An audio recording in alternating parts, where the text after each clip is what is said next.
بسم الله الرحمن الرحيم. تبارك الذي بيده الملك وهو على كل شيء قدير، الذي خلق الموت والحياة ليبلوكم أيكم أحسن عملا، وهو العزيز الغفور، الذي خلق 7 سماوات طباقا، ما ترى في خلق الرحمن من تفاوت، فارجع البصر هل ترى من فطور، ثم ارجع البصر كرتين ينقلب إليك البصر خاسئا وهو حسير. ولقد زينا السماء الدنيا بمصابيح وجعلناها رجوما للشياطين وأعتدنا لهم عذاب السعير. وللذين كفروا بربهم عذاب جهنم وبئس المصير. إذا ألقوا فيها سمعوا لها شهيقا وهي تفور، تكاد تميز من الغيظ، كلما ألقي فيها فوج سألهم خزنتها ألم يأتكم نذير، قالوا بلى قد جاءنا نذير، فكذبنا وقلنا ما نزل الله من شيء إن أنتم إلا في ضلال كبير. وقالوا لو كنا نسمع أو نعقل ما كنا في أصحاب السعير، فاعترفوا بذنبهم فسحقا لأصحاب السعير. إن الذين يخشون ربهم بالغيب لهم مغفرة وأجر كبير. وأسروا قولكم أو اجهروا به، إنه عليم بذات الصدور. ألا يعلم من خلق وهو اللطيف الخبير. هو الذي جعل لكم الأرض ذلولا فامشوا في مناكبها وكلوا من رزقه وإليه النشور. أأمنتم من في السماء أن يخسف بكم الأرض فإذا هي تمور، أم أمنتم من في السماء أن يرسل عليكم حاصبا، فستعلمون كيف نذير. ولقد كذب الذين من قبلهم فكيف كان نكير. أولم يروا إلى الطير فوقهم صافات ويقبضن ما يمسكهن إلا الرحمن إنه بكل شيء بصير. أمن هذا الذي هو جند لكم ينصركم من دون الرحمن إن الكافرون إلا في غرور. أمن هذا الذي يرزقكم من أمسك رزقه بل لجوا في عتو ونفور. أفمن يمشي مكبا على وجهه أهدى أمن يمشي سويا على صراط مستقيم. قل هو الذي أنشأكم وجعل لكم السمع والأبصار والأفئدة قليلا ما تشكرون. قل هو الذي ذرأكم في الأرض وإليه تحشرون. ويقولون متى هذا الوعد إن كنتم صادقين. قل إنما العلم عند الله وإنما أنا نذير مبين. فلما رأوه زلفة سيئت وجوه الذين كفروا وقيل هذا الذي كنتم به تدعون. قل أرأيتم إن أهلكني الله ومن معي أو رحمنا فمن يجير الكافرين من عذاب أليم.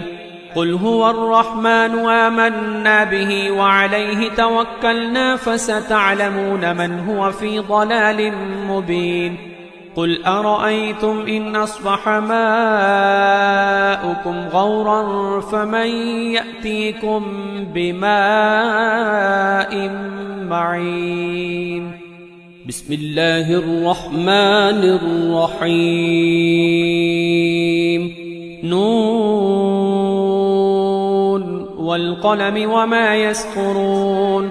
ما أنت بنعمة ربك بمجنون وإن لك لأجرا غير ممنون وإنك لعلى خلق عظيم فستبصر ويبصرون بأيكم المفتون إن ربك هو أعلم بمن ضل عن سبيله وهو أعلم بالمهتدين فلا تطع المكذبين ودوا لو تدهن فيدهنون ولا تطع كل حلاف مهين هماز مشاء بنميم مناع للخير معتد أثيم عتل بعد ذلك زنيم أن كان ذا مال وبنين إذا تتلى عليه آياتنا قال أساطير الأولين سنسمه على الخرطوم إنا بلوناهم كما بلونا أصحاب الجنة إذ أقسموا ليصرمنها مصبحين ولا يستثنون فطاف عليها طائف من ربك وهم نائمون فأصبحت كالصريم فتنادوا مصبحين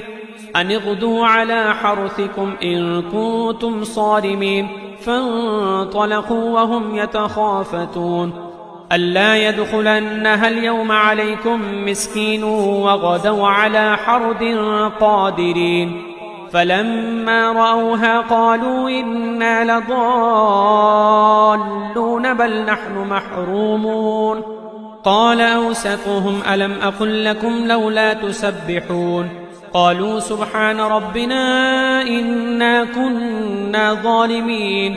فأقبل بعضهم على بعض يتلاومون قالوا يا ويلنا إنا كنا طاغين عسى ربنا أن يبدلنا خيرا منها إنا إلى ربنا راغبون كذلك العذاب ولعذاب الآخرة أكبر لو كانوا يعلمون إن للمتقين عند ربهم جنات النعيم أفنجعل المسلمين كالمجرمين ما لكم كيف تحكمون أم لكم كتاب فيه تدرسون إن لكم فيه لما تخيرون أم لكم أيمان علينا بالغة إلى يوم القيامة إن لكم لما تحكمون سلهم أيهم بذلك زعيم أم لهم شركاء فليأتوا بشركائهم إن كانوا صادقين يوم يكشف عن ساق ويدعون إلى السجود فلا يستطيعون خاشعة أبصارهم ترهقهم ذلة وقد كانوا يدعون إلى السجود وهم سالمون فذرني ومن يكذب بهذا الحديث سنستدرجهم من حيث لا يعلمون وأملي لهم إن كيدي متين أم تسألهم أجرا فهم من مغرم مثقلون أم عندهم الغيب فهم يكتبون فاصبر لحكم ربك ولا تكن كصاحب الحوت إذ نادى وهو مكظوم لولا أن تداركه نعمة من ربه لنبذ بالعراء وهو مذموم فاجتباه ربه فجعله من الصالحين وإن يكاد الذين كفروا ليزلقونك بأبصارهم لما سمعوا الذكر ويقولون إنه لمجنون وما هو إلا ذكر للعالمين بسم الله الرحمن الرحيم الحاقة ما الحاقة وما أدراك ما الحاقة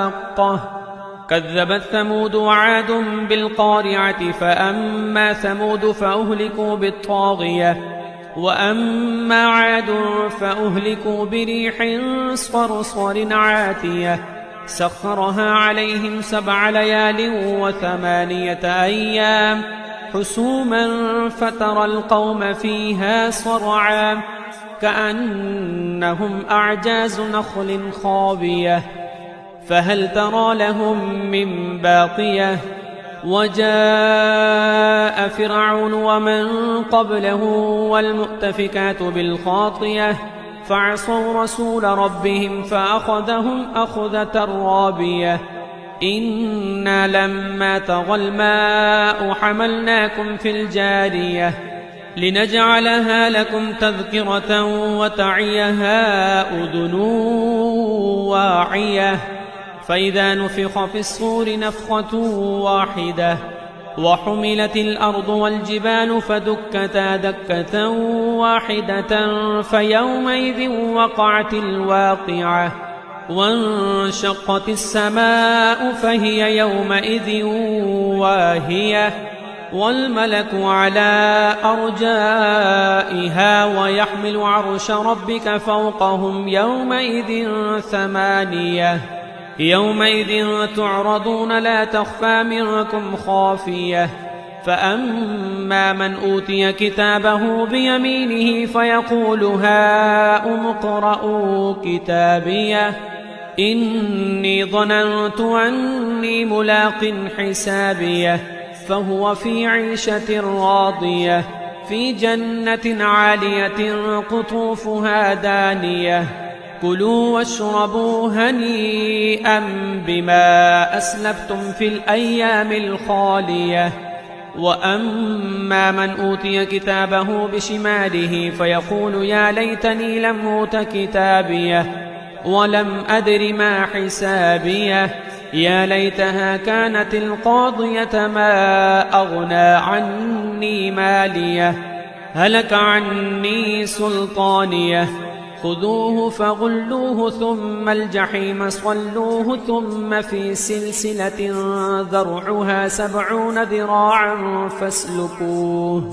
إنه كان لا يؤمن بالله العظيم ولا يحض على طعام المسكين فليس له اليوم هاهنا حميم ولا طعام إلا من غسلين لا يأكله إلا الخاطئون فلا أقسم بما تبصرون وما لا تبصرون إنه لقول رسول كريم وما هو بقول شاعر قليلا ما تؤمنون ولا بقول كاهن قليلا ما تذكرون تنزيل من رب العالمين ولو تقول علينا بعض الأقاويل لأخذنا منه باليمين ثم لقطعنا منه الوتين فما منكم من أحد عنه حاجزين وإنه لتذكرة للمتقين وإنا لنعلم أن منكم مكذبين وإنه لحسرة على الكافرين وإنه لحق اليقين فسبح باسم ربك العظيم بسم الله الرحمن الرحيم سأل سائل بعذاب واقع للكافرين ليس له دافع من الله ذي المعارج تعرج الملائكة والروح إليه في يوم كان مقداره 50,000 سنة فاصبر صبرا جميلا إنهم يرونه بعيدا ونراه قريبا يوم تكون السماء كالمهل وتكون الجبال كالعهن ولا يسأل حميم حميما يبصرونهم يود المجرم لو يفتدي من عذاب يومئذ ببنيه وصاحبته وأخيه وفصيلته التي تؤويه ومن في الأرض جميعا ثم ينجيه كلا إنها لظى نزاعة للشوى تدعو من أدبر وتولى وجمع فأوعى إن الإنسان خلق هلوعا إذا مسه الشر جزوعا وإذا مسه الخير منوعا إلا المصلين الذين هم على صلاتهم دائمون والذين في أموالهم حق معلوم للسائل والمحروم والذين يصدقون بيوم الدين والذين هم من عذاب ربهم مشفقون إن عذاب ربهم غير مأمون والذين هم لفروجهم حافظون إلا على أزواجهم أو ما ملكت أيمانهم فإنهم غير ملومين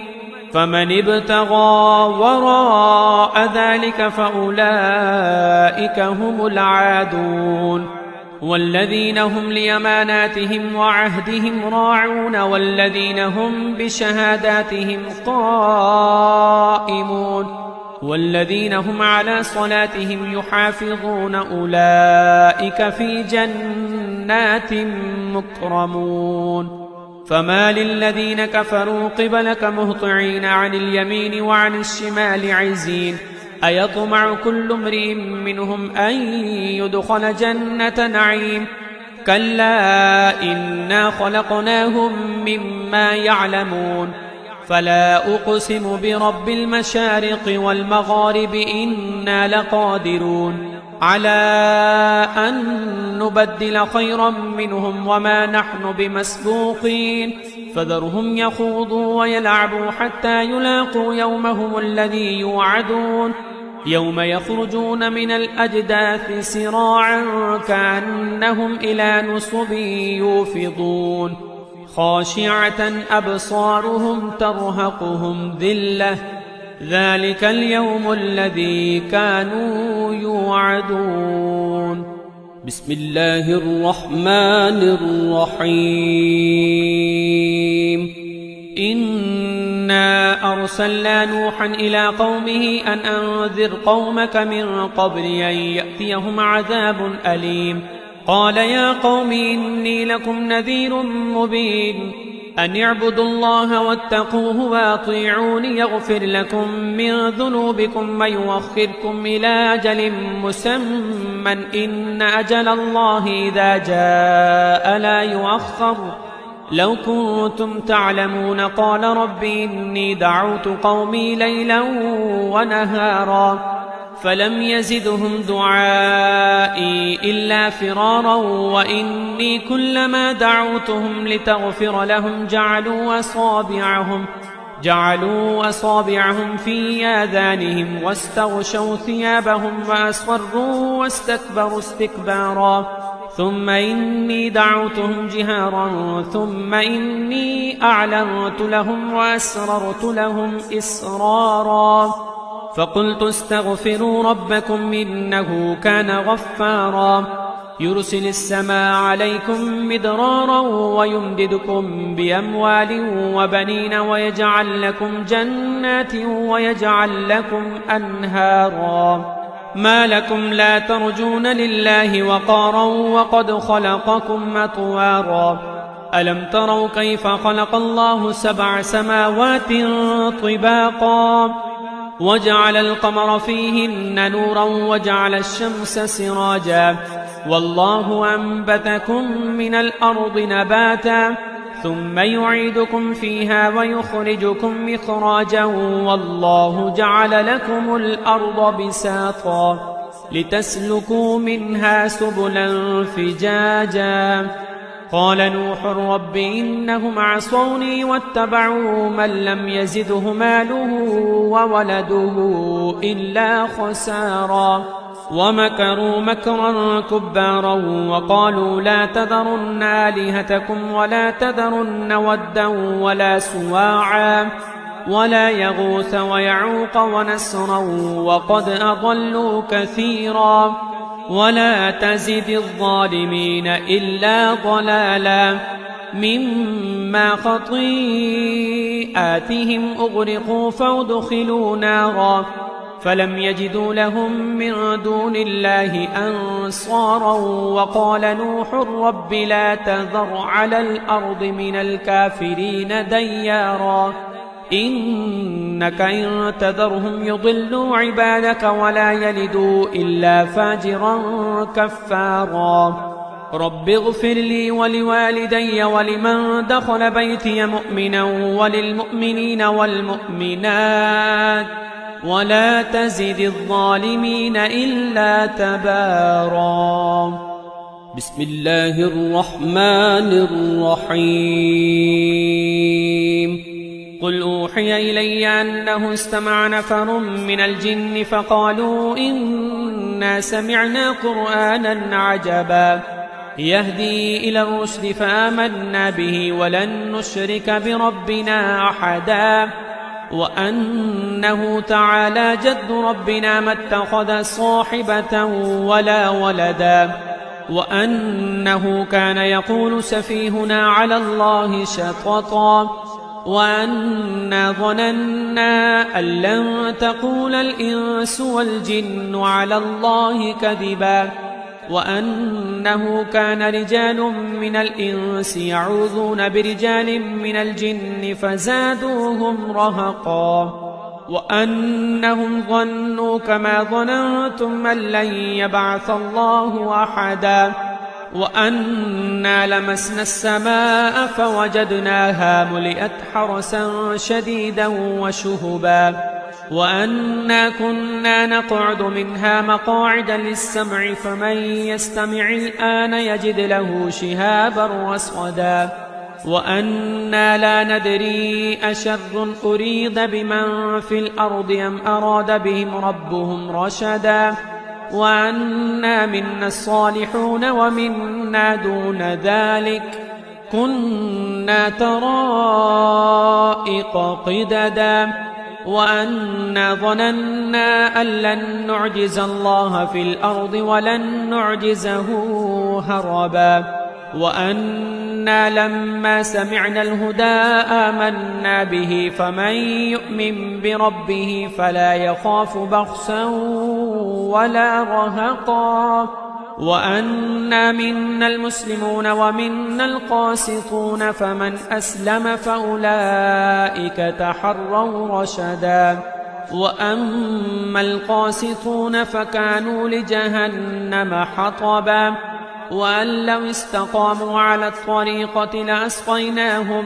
ماء غدقا لنفتنهم فيه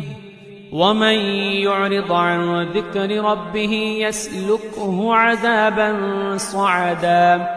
وأن المساجد لله فلا تدعوا مع الله أحدا وأنه لما قام عبد الله يدعوه كادوا يكونون عليه لبدا قل إنما أدعو ربي ولا أشرك به أحدا قل إني لا أملك لكم ضرا ولا رشدا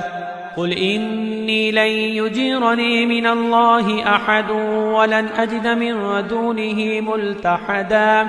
إلا بلاغا من الله ورسالاته ومن يعص الله ورسوله فإن له نار جهنم خالدين فيها أبدا حتى إذا رأوا ما يوعدون فسيعلمون من أضعف ناصرا وأقل عددا قل إن أدري قريب ما توعدون أم يجعل له ربي أمدا عالم الغيب فلا يظهر على غيبه أحدا إلا من ارتضى من رسول فإنه يسلك من بين يديه ومن خلفه رصدا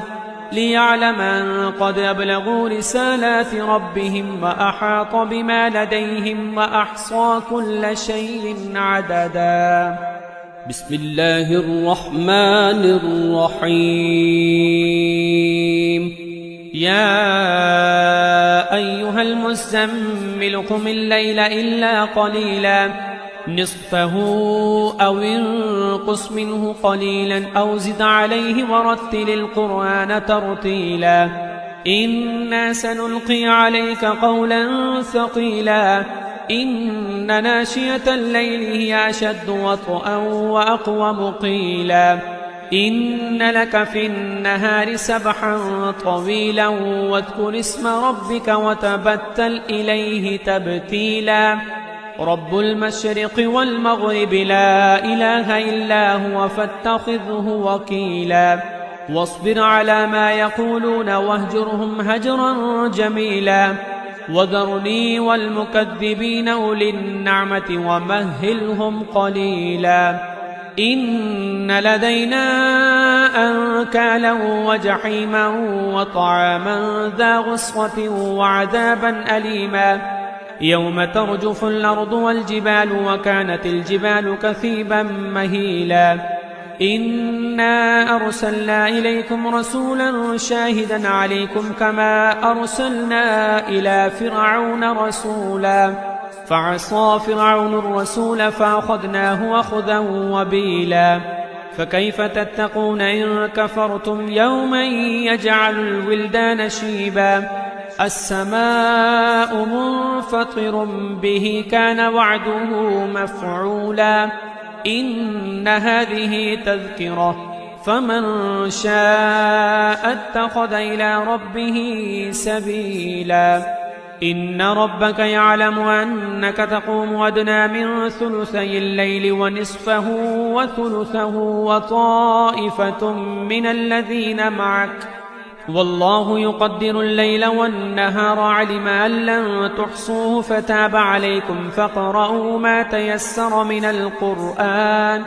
علم أن سيكون منكم مرضى وآخرون يضربون في الأرض يبتغون من فضل الله وآخرون يقاتلون في سبيل الله فاقرؤوا ما تيسر منه وأقيموا الصلاة وآتوا الزكاة وأقرضوا الله قرضا حسنا وما تقدموا لأنفسكم من خير تجدوه عند الله هو خيرا وأعظم أجرا واستغفروا الله إن الله غفور رحيم بسم الله الرحمن الرحيم يا أيها المدثر قم فأنذر وربك فكبر وثيابك فطهر والرجز فاهجر ولا تمنن تستكثر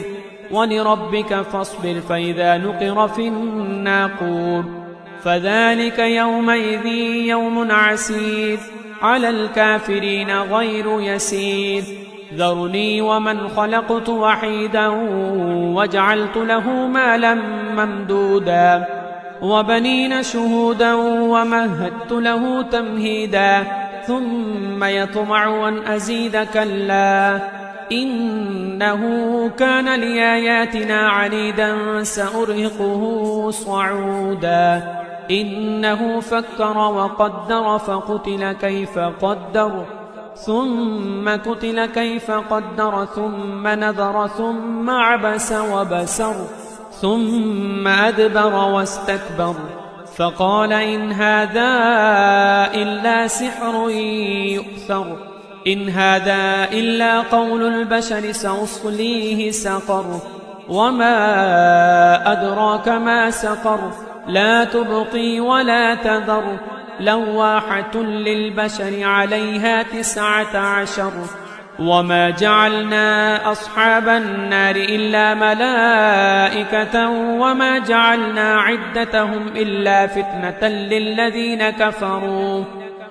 جعلنا عدتهم إلا فتنة للذين كفروا ليستيقن الذين أوتوا الكتاب ويزداد الذين آمنوا إيمانا ولا يرتاب الذين أوتوا الكتاب والمؤمنون وليقول الذين في قلوبهم مرض والكافرون ماذا أراد الله بهذا مثلا كذلك يضل الله من يشاء ويهدي من يشاء وما يعلم جنود ربك إلا هو وما هي إلا ذكرى للبشر كلا والقمر والليل إذ أدبر والصبح إذا أسفر إنها لإحدى الكبر نذيرا للبشر لمن شاء منكم أن يتقدم أو يتأخر كل نفس بما كسبت رهينة إلا أصحاب اليمين في جنات يتساءلون عن المجرمين ما سلككم في سقر قالوا لم نك من المصلين ولم نك نطعم المسكين وكنا نخوض مع الخائضين وكنا نكذب بيوم الدين حتى أتانا اليقين فما تنفعهم شفاعة الشافعين فما لهم عن التذكرة معرضين كأنهم حمر مستنفرة فرت من قسورة بل يريد كل امرئ منهم أن يؤتى صحفا منشرة كلا بل لا يخافون الآخرة كلا إنه تذكرة فمن شاء ذكره وما يذكرون إلا أن يشاء الله هو أهل التقوى وأهل المغفرة. بسم الله الرحمن الرحيم. لا أقسم بيوم القيامة ولا أقسم بالنفس اللوامة أيحسب الإنسان أن لن نجمع عظامه بلى قادرين على أن نسوي بنانه بل يريد الإنسان ليفجر أمامه يسأل أيان يوم القيامة فإذا برق البصر وخسف القمر وجمع الشمس والقمر يقول الإنسان يومئذ أين المفر كلا لا وزر إلى ربك يومئذ المستقر ينبأ الإنسان يومئذ بما قدم وأخر بل الإنسان على نفسه بصيرة ولو ألقى معاذيره لا تحرك به لسانك لتعجل به إن علينا جمعه وقرآنه فإذا قرأناه فاتبع قرآنه ثم إن علينا بيانه كلا بل تحبون العاجلة وتذرون الآخرة وجوه يومئذ ناظرة إلى ربها ناظرة ووجوه يومئذ باسرة تظن أن يفعل بها فاقرة كلا إذا بلغت التراقي وقيل من راق وظن أنه الفراق والتفت الساق بالساق إلى ربك يومئذ المساق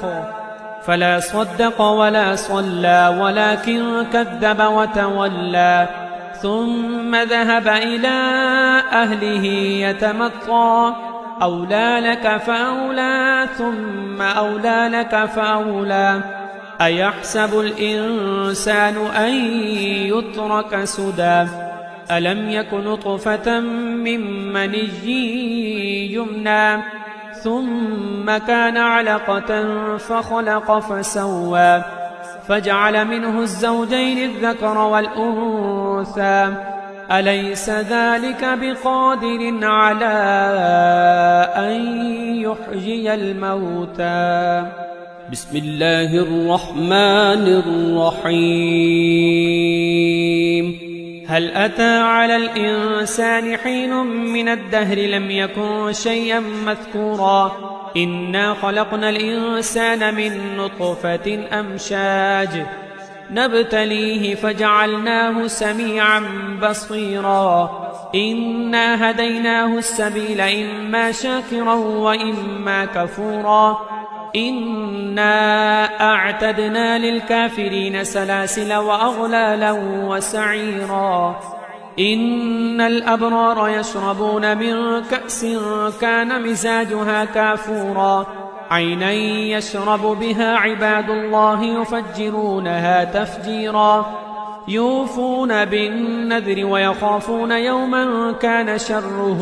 مستطيرا ويطعمون الطعام على حبه مسكينا ويتيما وأسيرا إنما نطعمكم لوجه الله لا نريد منكم جزاء ولا شكورا إنا نخاف من ربنا يوما عبوسا قمطريرا فوقاهم الله شر ذلك اليوم ولقاهم نضرة وسرورا وجزاهم بما صبروا جنة وحريرا متكئين فيها على الأرائك لا يرون فيها شمسا ولا زمهريرا ودانية عليهم ظلالها وذللت قطوفها تذليلا ويطاف عليهم بآنية من فضة وأكواب كانت قوارير من فضة قدروها تقديرا ويسقون فيها كأسا كان مزاجها زنجبيلا عينا فيها تسمى سلسبيلا ويطوف عليهم ولدان مخلدون إذا رأيتهم حسبتهم لؤلؤا منثورا وإذا رأيت ثم رأيت نعيما وملكا كبيرا عاليهم ثياب سندس خضر واستبرق وحلوا أسابر من فضة وسقاهم ربهم شرابا طهورا إن هذا كان لكم جزاء وكان سعيكم مشكورا إنا نحن نزلنا عليك القرآن تنزيلا فاصبر لحكم ربك ولا تطع منهم آثما أو كفورا واذكر اسم ربك بكرة وأصيلا ومن الليل فاسجد له وسبحه ليلا طويلا إن هؤلاء يحبون العاجلة ويذرون وراءهم يوما ثقيلا نحن خلقناهم وشددنا أسرهم وإذا شئنا بدلنا أمثالهم تبديلا إن هذه تذكرة فمن شاء اتخذ إلى ربه سبيلا وما تشاءون إلا أن يشاء الله إن الله كان عليما حكيما يدخل من يشاء في رحمته والظالمين أعد لهم عذابا أليما بسم الله الرحمن الرحيم والمرسلات عرفا فالعاصفات عصفا والناشرات نشرا فالفارقات فرقا فالملقيات ذكرا عذرا أو نذرا إنما توعدون لواقع فإذا النجوم طمست وإذا السماء فرجت وإذا الجبال نسفت وإذا الرسل أقتت لأي يوم أجلت ليوم الفصل وما أدراك ما يوم الفصل ويل يومئذ للمكذبين ألم نهلك الأولين ثم نتبعهم الآخرين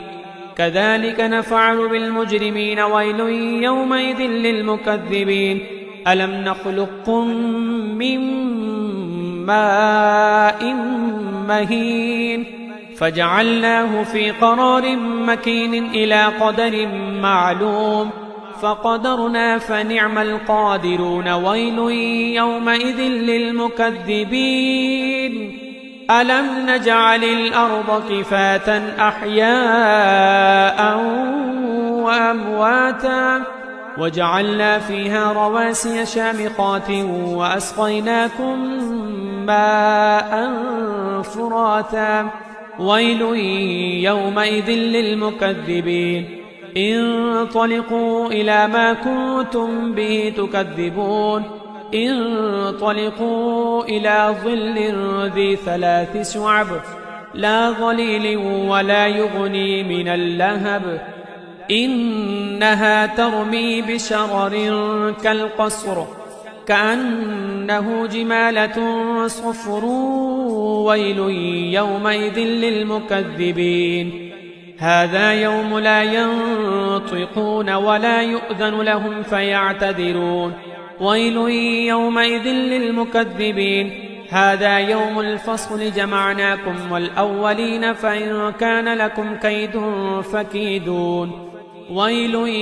يومئذ للمكذبين إن المتقين في ظلال وعيون وفواكه مما يشتهون كلوا واشربوا هنيئا بما كنتم تعملون إنا كذلك نجزي المحسنين ويل يومئذ للمكذبين كلوا وتمتعوا قليلا إنكم